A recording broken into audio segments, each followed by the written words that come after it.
this stage. Meet yourself if you're not muted.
Good morning, good afternoon, good evening from whichever side of the world you're watching me from. My name is Ian Joseph, lead market analyst at HFM, and today is going to be a very interesting day. But a quick disclaimer is once again, this information is only meant for educational purposes. None of it should be construed as investment advice. Trading the financial markets do carry a degree of risk to it, and as a trader, you need to do your due diligence before executing in the financial marketplace. Now, today is going to be very active. If I can just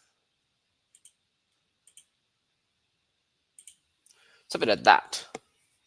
Today is going to be very interesting. And whenever I usually wake up in the morning, the first thing I usually look at is the economic calendar. This is whereby I do generate my ideas from. And looking at the HFM website, we do have under tools and education. If you go down to the economic calendar, we do have the economic calendar and the earnings calendar. Remember, we were anticipating earnings for Walmart this week, and it's going to be very interesting. But looking at the economic calendar, today is going to be the start of the Jackson Hole Symposium, and we are going to talk about why that is interesting.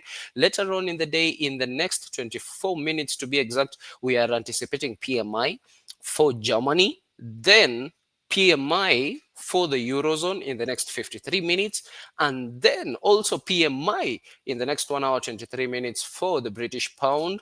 Later on in the day during New York session, which is going to be in the next 6 hours, 38 minutes to be exact, at exactly 16:45 hours, we do have PMI for the United States dollar. And this is very interesting. This is one of the most leading indicators of the financial news of the financial markets, and we are going to decipher what this means for you as a trader. How are you going to use this information for you to find opportunities in the marketplace? Now, a quick one is we do have less than 48 hours to go for the drive.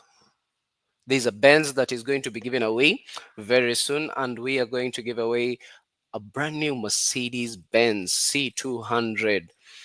Not only that, we are going to have also 5 trading stations being given away and 10 iPhone 16s, which is quite interesting. The only entry that you need to have is trade gold with HFM. Now, starting off with the Jackson Hole Symposium. What does this mean?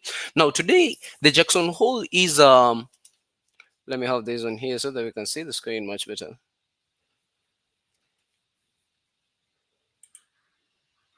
The Jackson Hole is a place in Wyoming, which is one of the states in the United States of America, and central bankers from around the world are going to gather. And we will want to listen to what they have to say because remember, once again, central banks are the biggest participants in the financial markets. So, whenever these guys are going to have their meetings, we will want to pay attention to what they have to say, especially looking at it from the perspective where they are going to signal if they are going to start cutting rates in September or not. The Fed Jerome Powell may also discuss whether the Fed is changing its inflation fighting strategy, moving away from a flexible approach that failed to stop inflation from surging after the pandemic. Now, this is also going to come at a very critical time because the Fed Chair Jerome Powell's contract is running out early next year, and we have seen quite the interesting interaction between the two people over the past few months, whereby the Fed Reserve is independent from political control, but President Donald J. Trump doesn't hold back when he is talking about Fed Chair Jerome Powell in terms of he does believe that inflation is headed in the right direction, employment is good, and the Fed Reserve are actually late to the party in terms of lowering interest rates, which is going to be very beneficial to the US economy in terms of the consumers, but it's going to weaken the United States dollar in general. Now, this year, the Jackson Hole Conference in Wyoming is more than just a chance to see central bankers outside of their natural habitat. It's going to begin today on Thursday, which brings together top monetary policy officials from around the world. So we are going to have people from Europe, we are going to have people from most of the places, and these are top influential people who are going to control the monetary policy of this world. And especially looking at it, we are going to be looking at the Fed Reserve to be exact. Now, this year, the central bankers discuss economic policies and research centered on the theme labor markets in transition, demographics, productivity, and macroeconomic policy. Now, this symposium is going to come at a very, very critical time, once again, with everything that's happening in the markets right now, including the interest rates that we do anticipate the Fed Reserve to lower interest rates in their next meeting, which is going to be September 17th, which is going to be almost 28, 27 days to be exact in the next few trading sessions. And investors will want to look at how many basis points are we going to have. Is it going to be a 25 basis points? Is it going to be a 50 basis points? Now the markets are not leaving the option of a 75 basis points out also at the moment, and we are anticipating volatility in the financial marketplace as a result of this news release that we are going to receive. Now, going back to my economic calendar, we are going to receive PMI. Now, PMI is Purchasing Managers Index, and this is one of the leading economic data that we investors, we as traders, will want to look at. Now, starting off with Euro, Britain, Germany, sorry, to be exact, whereby if you want to know what this information is going to talk about, you just have to click on the highlights. Let's say, for example, the manufacturing PMI. Now, the manufacturing PMI released on a monthly basis, and Hamburg Commercial Bank is a leading indicator gauging business activity in Germany's manufacturing sector. The data is derived from surveys of senior executives at private sector companies. Now, these survey responses reflect the changes, if any, in the current month compared to the previous month, and can anticipate changing trends in official data series such as GDP, industrial production, employment, and inflation. As Europe's main manufacturing hub, German PMI can also be a bellwether of the sector's health in broader continent. The index varies between 0 to 100, with levels 50 signifying that there is no change over the previous month. A reading above 50 indicates that the manufacturing economy is generally expanding, and a bullish sign for the euro. Meanwhile, the same can be said if there is a reading below 50. It does mean that the economy is generally declining. Now, whenever you're looking at the Purchasing Managers Index, these are the top companies, these are the top manufacturing companies on a particular economy. Now, for today, we are going to receive it for Germany, first for Germany, then for the Eurozone, then Britain, finally the United States of America. Now, this data is very important because these managers, they do have a lot of big companies when you're looking at it, and businesses usually react quickly to changing market conditions. Because whenever they are asking these private sectors, how do you feel about the relative level of business currently at the moment? Are you guys employing people at the moment? How's your stockpile looking at? Are your warehouses empty? Are you moving products? Now, when these managers say that, okay, we are hiring people, we do have less stockpile in terms of we are moving products. Let's say, for example, Germany, they can look at companies like, let's say, for example, BMW, Mercedes Benz, and they ask these companies, how do you feel about the economy currently at the moment? Are you selling vehicles to the United States of America? Are you employing people right now, or are you laying off people at the moment? Now, businesses usually are the first people to be affected by changing market conditions, and a data above 50 is usually seen as expansion, whereby we are expanding. Now, this data is going to reflect data against the previous month. Now, when a data above 50 usually signifies what? That the economy is generally expanding.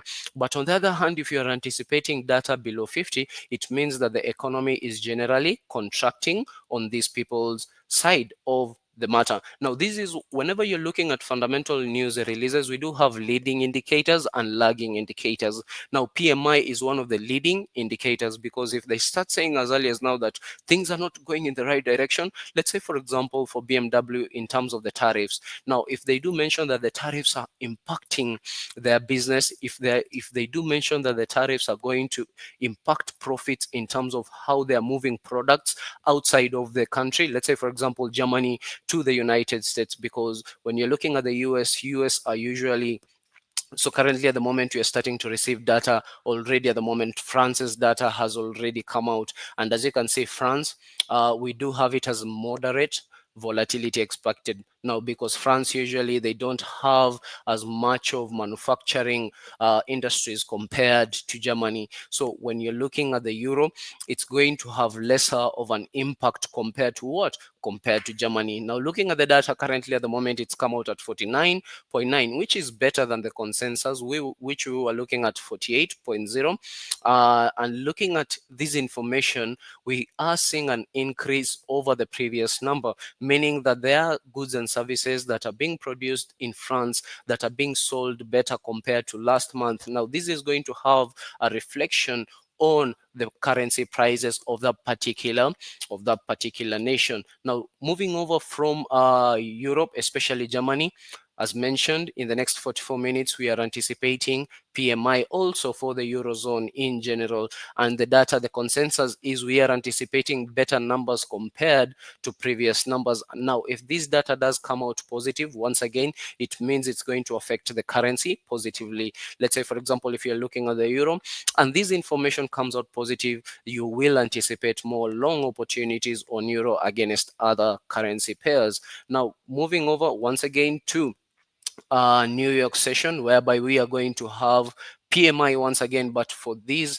particular scenario, we are going to have it for the United States dollar in the next 6 hours, 29 minutes. Now, the S&P Global Manufacturing PMI index, basically the same. Above 50 indicates that the economy is generally expanding, and below 50 indicates that the economy is generally contracting. Now, whenever you're looking at this information, you need to ask yourself, because when you're looking at fundamentals, there is usually a gap between understanding the data and interpreting the data. Remember, for us trader, we are looking at more confluences that will align to, is this information going to enable us find more long opportunities, or is this information going to allow us to find more short opportunities depending on the asset that you're going to be looking at. Now, we have just started a segment and we would want you to engage with us. What assets will you want us to be talking about? And yesterday we did have that poll on Instagram and Telegram, and number one favorite for the people, for you traders, is none other than the precious metal, one of the most volatile pairs on the world that you can trade. Remember, with HFM you can trade over 500 assets on our platform. Now, once again, if I can do my analysis, starting over from a higher time frame, moving to a lower time frame, to get a perspective of what the overall direction of the trend is. Now, looking at it on a daily, we are in an uptrend generally. Gold has been making high highs, higher lows for the longest time possible. And we did see, as a result of the commitment of traders, that there is an and if I can just pull up that information right now, there is massive net long opportunities, massive net long positions on the commitment of traders. Now, this is one of the best ways to look at positionings of institutions. Okay, this is a way that you can track how institutions are moving money in the financial markets. Now, whenever you're looking at gold, you would want to go to the metals and other disaggregated futures only. I like to look at futures only because whenever you're looking at options, you are not obligated to fulfill the contract by the end of a specific time frame. But with futures, you have to settle it. It's a must. You have to settle it for the next time frame. Now, when you're looking at metals and other, you'll want to look at the short format. On this particular case, if I go to gold, so you hit Control F if you're using Windows, or Command F if you're using iOS, whereby I would want to look at gold, and this is going to pop up the tabs for gold. As you can see, we have, and you will want to look at managed money. So there are columns here that you'll look at, especially when you're looking at gold. We have form, whereby we do have the producers, merchants to the farthest left hand side. We do have the swap dealers, the managed money, and other reportables. For you as a trader, you will want to focus on managed money. This is where the big money is. Now, looking at the long and short positions, this is the number of total positions of gold as a result of financial institutions in the market. Now, looking at this information, we do have a net long of 182,337 net long positions and 34,050 net short positions, meaning institutions are buying into gold in the long run. But for us traders, we would want to see on the changes. This is what usually pushes or creates volatility in the short term. For swing traders, for day traders, you will want to look at the changes. Now, looking at this piece of information, you can see that institutions offloaded almost 30,967 net long positions, while they added 1,733 net short positions. Now, going back to the chart, this was from 5th of August till 12th of August, and we did see prices of gold moving to the downside from 5th of August, which was around this region here, up to 12th of August, which was around this region here. Now, sometimes people can argue about the commitment of traders. Yes, it is lagging data because it is usually updated each and every Tuesday, but it will be made available to the public every Friday. But it is a good way of understanding how institutions are buying and selling into the financial marketplace. Now, looking at the structure currently at the moment, we are in this descending triangle whereby prices are constricting. We did form a high back. This was 22nd April of this year, whereby we did form an all-time high around $3,500 an ounce, and then prices basically entered into a period of consolidation for almost 128 days. Prices has been consolidating within this channel. Now, the markets usually wait for triggers whereby we would want to see, as traders, remember, gold is a safe haven. Gold is an asset that usually moves as a result of fear and greed. Whenever people are fearful about the financial markets, let's say, for example, geopolitical tensions, whenever there is uh, fears about tariffs in the financial markets, we usually see investors running off to gold. And this is what we did see, if you look at it from a higher perspective, ever since the year did begin around the start of the year 2025, when Trump did come into office. We did see gold move to the upper side because investors knew there were new tariffs that were looming, and they were uncertain of how this is going to affect the financial markets. We did see gold rally to the upper side aggressively, but it reached a point whereby we started having trade deals between starting off with the Eurozone. We did have trade deals moving on with the British pound, and as a result of that information, markets entered into a period of consolidation. Now, if we do have new news releases, massive new news releases, let's say, for example, the geopolitical tensions that are currently ongoing between Russia and Ukraine, if there is a ceasefire, we do anticipate prices of gold to continue moving further to the downside. But if the talks or the ceasefire do fail to go through, it means that, okay, there is still risk of fighting in Russia against Ukraine, and we might see gold aggressively push to the upper side once more. But currently at the moment, prices are consolidating. And remember, for us traders, we will want to react to prices. You want to look at key data that is going to affect what could happen in the next few trading sessions. Now, looking at price action most recent, these massive candlesticks that we do see here, this was non-farm payrolls for the United States, whereby it did come out negative, especially on the revisions on the previous data, whereby as a result of the revisions, we did see that the numbers actually in terms of employment were revised down to 14,000 jobs. And actually the numbers for last month, sorry, was 77,000 jobs, which were added to the United States economy in the previous month. We did see gold take that information positively because there was a weakness in the dollar and prices pushed to the upper side, but we did start having candlesticks with longer shadows compared to the bodies, and this means that okay, the markets could start retracing. We did see the markets, this was as a result of the mixed numbers in inflation in the United States of America, whereby we did start seeing the gold lose it's what it had originally gained in the previous few trading days. Now, currently at the moment, this specific candlestick, this was Wednesday, this was yesterday's trading candlestick. And one important thing that I would want to note is if I can switch to the volatility index here in just a moment and go down to a lower time frame. Let me go to a 1 hour time frame. When I was doing my morning market call yesterday, we did talk about starting this week. Actually, we did see the volatility index jump from 15.14 up 4% to 15.72. Now, it did give back its gains, but we started seeing the volatility index jump up again once more, especially yesterday at exactly 4:10 p.m. We did see the volatility index gain, or in just 1 hour, the volatility index jumped up 7.84%, and there was massive volatility in New York session as a result of the volatility index jumping up. And this was as a result of the anticipated FOMC meetings and the data that we as traders are anticipating to come out today in terms of the PMI, which is one of the leading data that we want to look at as traders. We did see gold gain as a result also aggressively yesterday. Looking at this price action, we had been holding a region of support around 3,335 region.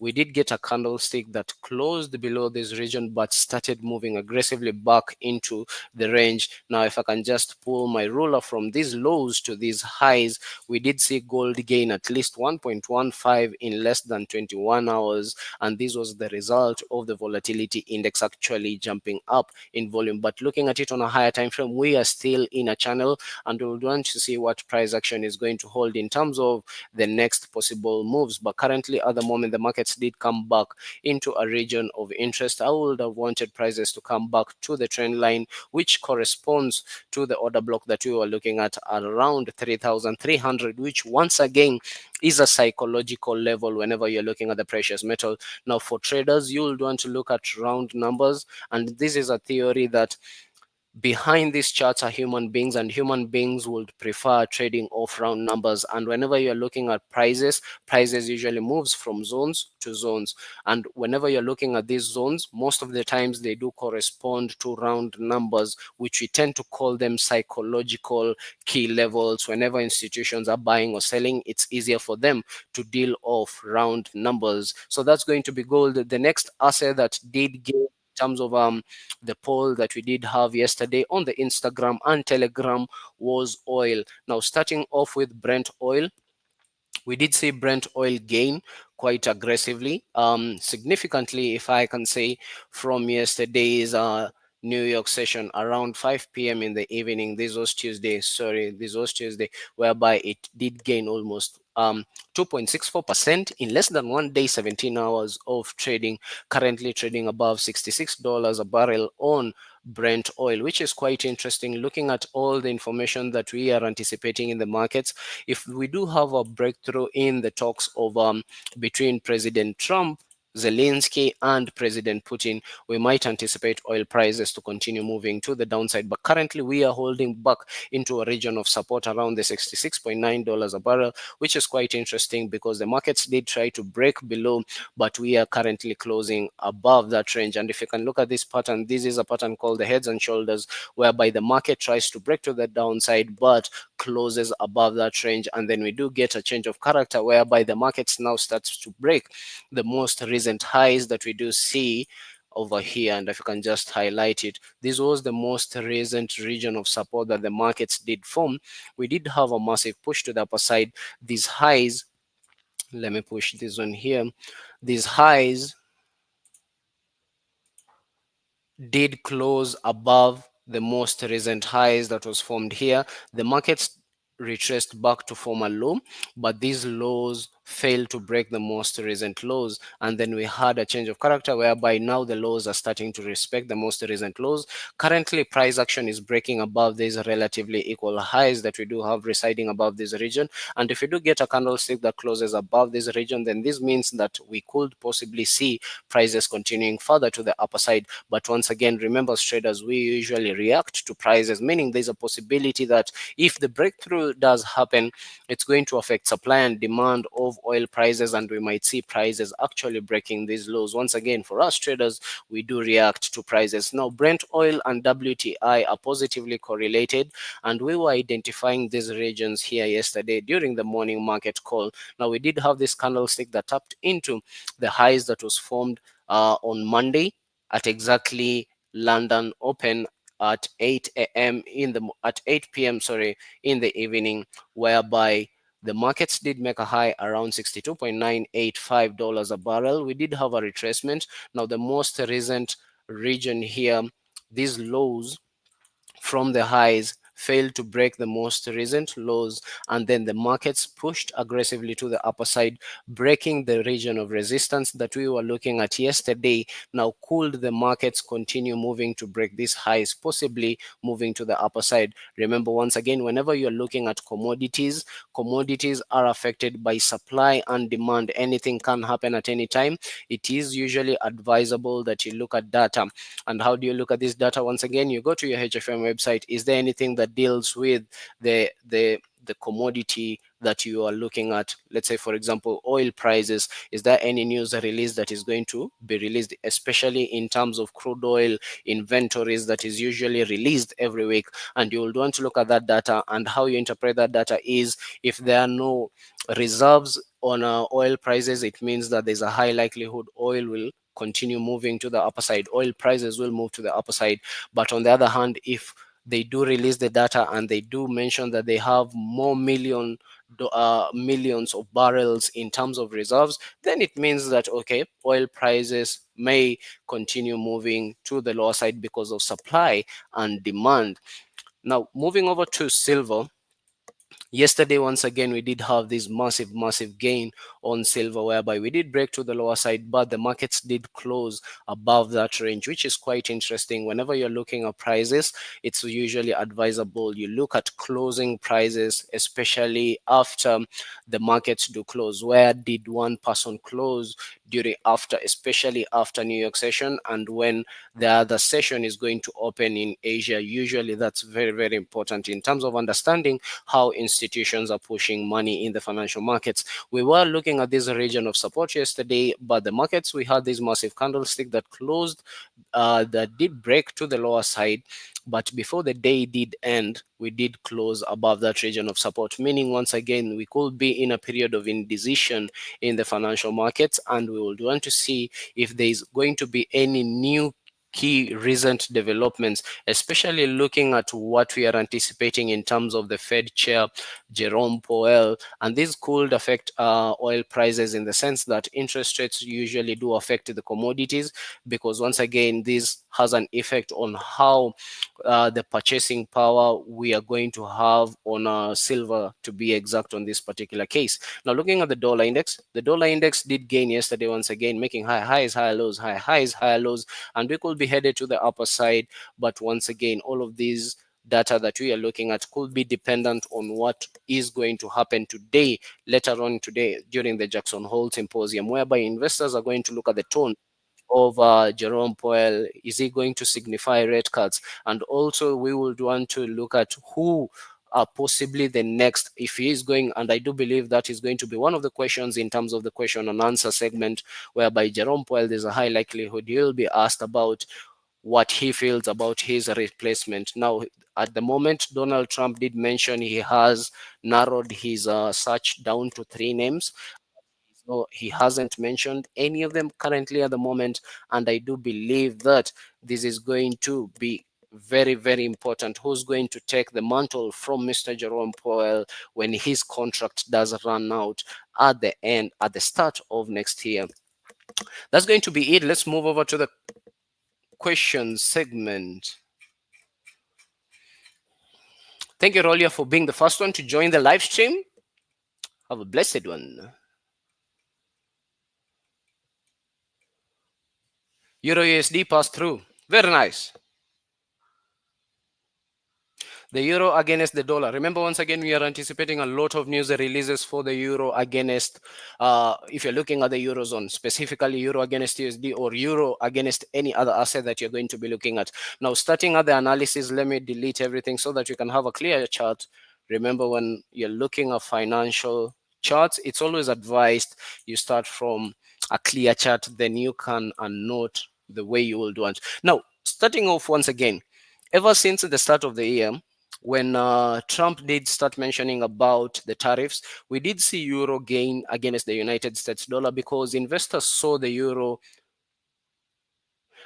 Investors did see the euro as a safer haven compared to the dollar, and we did see it gain massively, massively ever since the start of the year, gaining almost 15.76% in only 176 trading days, which is quite interesting to note that. Very, very interesting, whereby the dollar did lose against the euro for that quite significant amount of time. But where we are currently at the moment, this is quite interesting price action, whereby, as you can see, we have been making higher highs, higher lows, higher highs, higher lows. But during this most recent structure here, we did have a region of resistance forming around 0.18325, and this is how we interpret the market. Remember, the market usually moves in 3 phases. Either we are trending to the upper side, either we are trending to the downside, or we are consolidating. Now, it reaches a point whereby aliyejuu ngoje chini, that's a Swahili saying, whereby whatever goes up usually comes back down, and there is a point in time whereby the markets moves in cycles. Now, this most recent high that we did form around this region, look at the interesting structure that we did have. We did have massive bullish candlesticks forming on the daily time frame. Actually, particularly 1, 2, 3, 4, 5, 6, 7. For 7 trading days, prices of euro against USD was buying and buying, but we had a doji forming around this region, and then we started seeing bears come into the markets. The markets did form a low, retraced back, but we did see buyers come into the market, and this is quite interesting, noting how the candlesticks were forming, whereby we didn't have any wicks. We did have relatively low wicks to the lower side, and then it formed a high, but this high failed to break the most recent high. Now, the subsequent candles that followed broke the most recent low to form a new lower low. Currently, at the moment, we are forming a new low high. Now, looking at price action, if I can just remove this for purposes of clarity, looking at the previous, for almost 15 days, prices has been consolidating around this region, meaning the markets are waiting for the data to come out. This is an indecision pattern in the financial markets, whereby candlesticks are printing side by side. And whenever you're having candlesticks print side by side, it means the markets are waiting for data. It means the market could be waiting for new releases. What could be the next trigger in the financial markets for prices to either move to the upper side or to the downside? So looking at euro against USD, if the data does come out positive today, we might anticipate prices breaking out of this consolidation that we have been seeing happening for the past 15 days to be exact, whereby we might have a breakout. If we do have a candlestick that close above this region, retracement, prices could be gravitating back to highs at around 1.1800 once again, which is a psychological level whenever you're looking at the financial marketplace. Whenever prices are moving, remember it moves from regions of liquidity to regions of liquidity. But on the other hand, if we do have data coming in positive for the United States dollar and the PMI does come out negative for Germany, it does come out negative for the Eurozone in general, we might anticipate the dollar gaining against the euro, whereby if we do break these lows, there's a high possibility prices could be gravitated to the most recent region of liquidity. And this is quite an interesting price action that we did see. This is a 3 candlestick chart pattern, whereby we did have this massive bearish candlestick, we did have an indecision candlestick, and then the subsequent candle that followed did break the lows, grab liquidity, and it did close actually above the opening price. That was Wednesday 30th of July 2025. So once again, as a trader, you would want to look at this information, ask yourself, will the data mean that I need to look at more long opportunities, or would I need to be looking at more short opportunities? How does one become an affiliate with HFM? We shall reach out to you, Duke Mairura, in just a moment, but it's not that difficult. It's actually really good.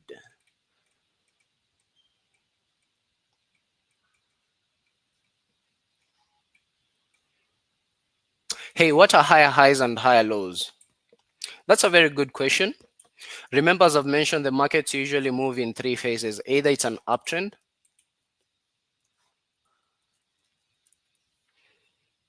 or a downtrend, or basically consolidating.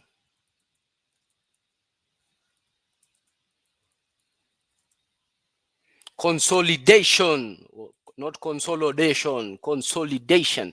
Now, whenever you have an uptrend, means there are more buyers than sellers in the markets, okay? Whereby prices are printing higher highs, higher lows, higher highs, higher lows, okay? Now, if I can just go to the charts here on the daily time frame, let's identify what I'm trying to say. If you look at this price action here, prices did make a higher high. This is a high, whereby prices did push to the upper side to form a high, then retraced back to form a high, but this is a high that formed the low. Okay, so it's a higher low because this is a high, but it's higher than this low. So this is a higher low. Prices broke the most recent higher high to form a new higher high. Okay, so if I can highlight it here, this is the most recent. If I can highlight it here, this is the most recent higher high. Then prices retraced to form another higher low.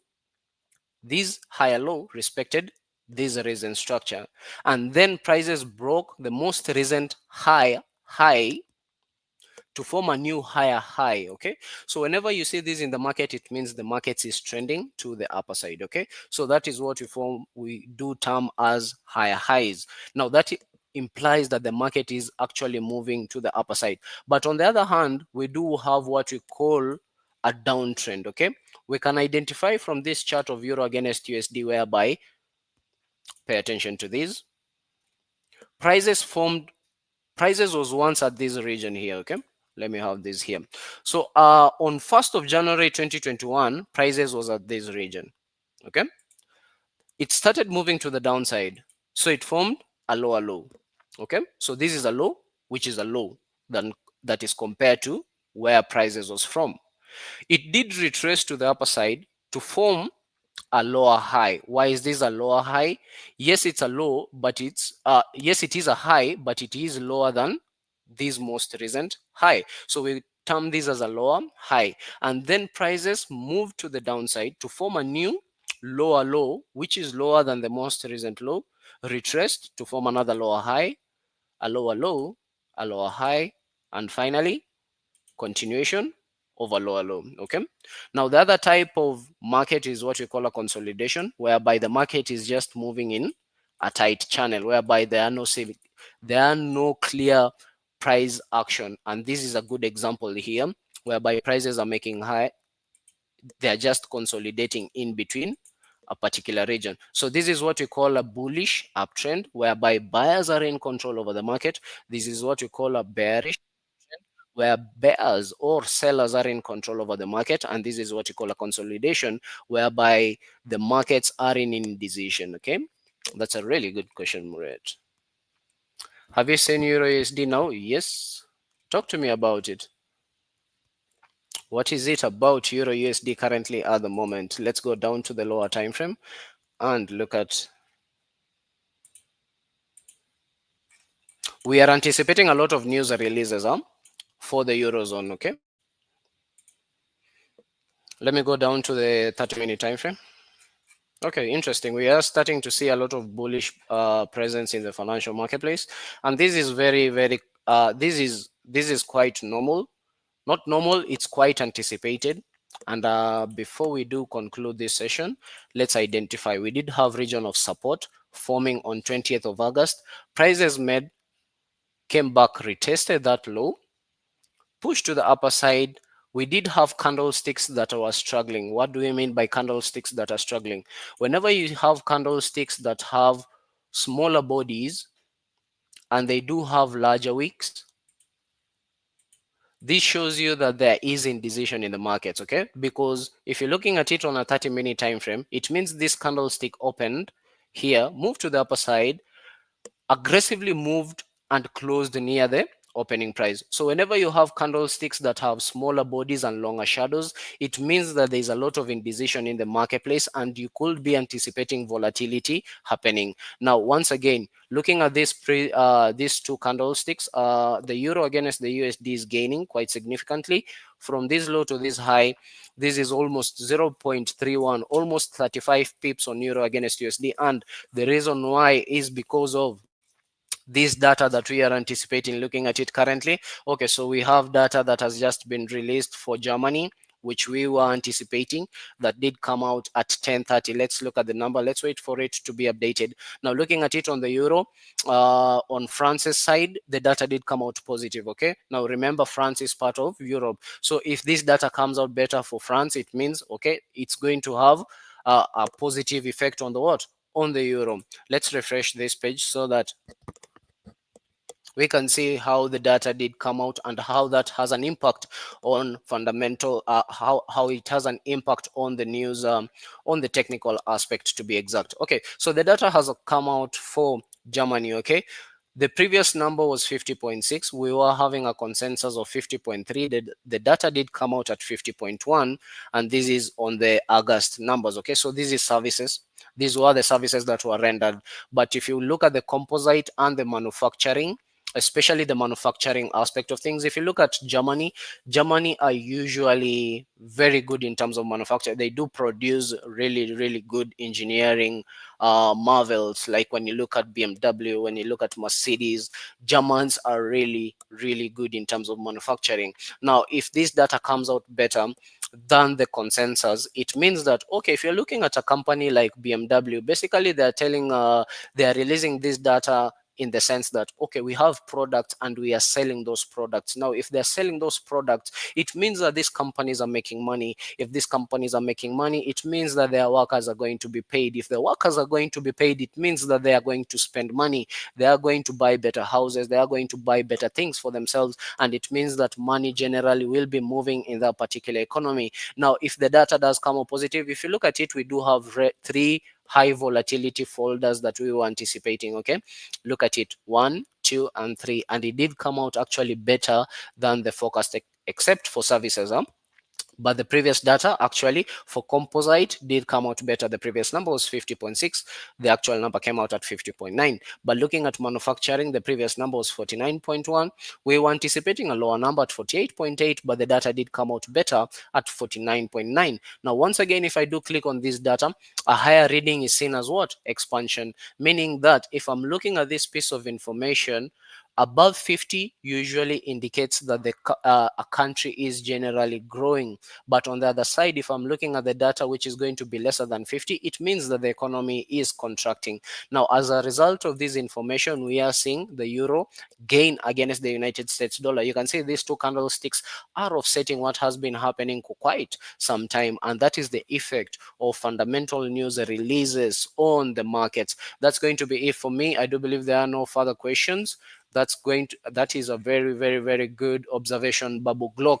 You'll come to me and I have a goodie for you. I'll give you something as a result of that blessed pointer. That's going to be it for me. Take care of yourselves. Remember, we do have a lot of data that we are anticipating this day, and we will want to see how that is going to be affecting the charts moving forward. Stay safe, take care of yourselves. May God protect you, may your enemies respect you, may death neglect you and your family once again. Bye bye.